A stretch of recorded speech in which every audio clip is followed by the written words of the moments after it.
कानपुर नाम के शहर में तेजस अपनी पत्नी नीरू के साथ रहता था। पति पत्नी दोनों ही नौकरी करते थे। एक दिन तेजस गांव अपनी माँ के पास फोन करता है।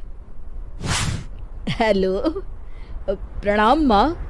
जीते रहो माँ, तुम दादी बनने वाली हो हैं? अरे वाह, ठीक है बेटा, मैं कल ही आती हूँ।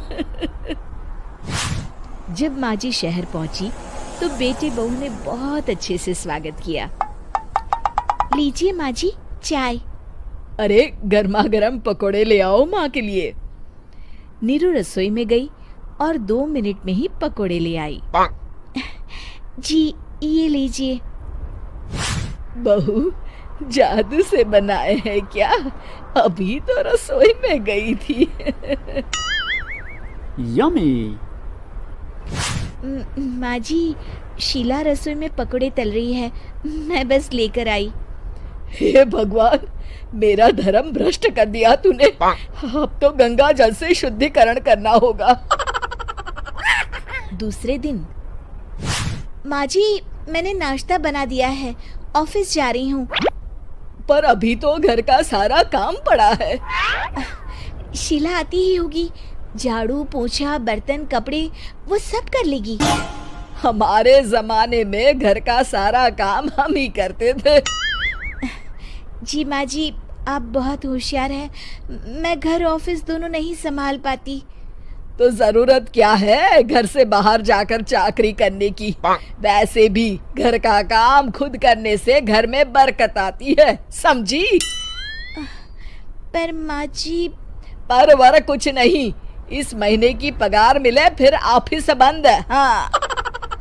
रात को नीरू तेजस से कहती है, सुनिए जी, माँ जी बोल रही थी कि मैं नौकरी छोड़ दूं। वैसे ठीक ही तो है, अभी तुम्हें आराम की जरूरत है। फिर भी आराम कहाँ, शीला को छुड़ाने के लिए बोल रही थी। तो अब 24 घंटे में इतना काम तो कर ही सकती हो। पर जॉब पसंद है मुझे, घर पर मन नहीं लगेगा। अगले दिन जब दोनों ऑफिस के लिए निकल रहे थे, मेरी तो कोई कीमत ही नहीं है इस घर में। माँ जी, आजकल महंगाई बहुत है, रहन सहन भी बदल गया है, दोनों नौकरी करते हैं तभी ठीक रहता है। अच्छा, तू कहना क्या चाहती है? मेरा बेटा तुझे बिठा के खिला नहीं सकता? तू ही इस घर का खर्च चला रही है, हैं? नहीं माँ जी, मेरा वो मतलब नहीं था। मतलब खूब समझती हूँ, ये बाल धूप में सफेद नहीं किए मैंने। हाँ। अब तो ये रोज का काम हो गया था। तेजस भी रोज की झिकझिक से परेशान हो गया था। एक दिन उसने कहा, नीरू, वैसे भी तुम्हें मैटरनिटी लीव मिलने वाली है, तो अभी से ही छुट्टी ले लो। पर क्या, मेरी सैलरी अच्छी खासी है। आखिर नीरू ने रिजाइन कर दिया। जब बच्चा हुआ तो घर में सब बहुत खुश हुए। कुछ दिनों बाद तेजस फाइल देख रहा था। क्या हुआ तेजस, कुछ परेशान लग रहे हो? हाँ, वो हमारी जितनी सेविंग्स थी वो तो हॉस्पिटल में और छठी के फंक्शन में खत्म हो गई है नीरू। और अभी वैसे मंदी चल रही है तो मैं बोल रही थी कल मुन्ना को हेपेटाइटिस का टीका लगवाना है। नीरू, क्या पोस्टपोन नहीं कर सकते? नहीं जी, बिल्कुल नहीं। अब तेजस को समझ में आ रहा था कि उससे गलती हुई है। पैसों की कमी का असर घर के माहौल पर भी पड़ रहा था। अगले दिन, बेटा मेरा चश्मा और ये दवाइयाँ ले आना, पर्चा देते हुए माँ जी ने कहा। जी। तेजस, मुन्ना के लिए दूध का डिब्बा और डायपर भी ले आना, और ये किराने के सामान की लिस्ट है, इसे भी लाना है। तेजस गुस्से में लिस्ट मरोड़कर फेंकता है और चिल्लाता है, पैसे क्या पेड़ पर उगते हैं? ये ले आना, वो ले आना। अरे पर ये जरूरत का सामान ही है। वो गुस्से में बिना कुछ कहे ऑफिस चला गया।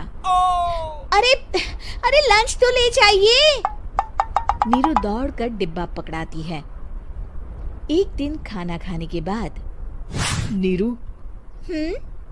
अब तो मुन्ना कुछ बड़ा हो गया, तो अब तुम वापस ज्वाइन कर लो ना जॉब। पर इस रिसेशन में जॉब मिलना बहुत मुश्किल है। ट्राई तो करो। फिर मुन्ना? माँ जी है ना, और एक फुल टाइम मेड भी लगा लेंगे।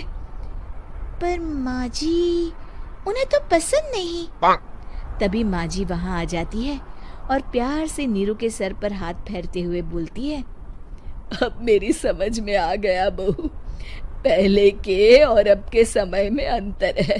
तुम काम शुरू करो, मुन्ना की जिम्मेदारी मेरी। मेरी प्यारी माँ जी, ये कहकर नीरू उनके गले लग गई।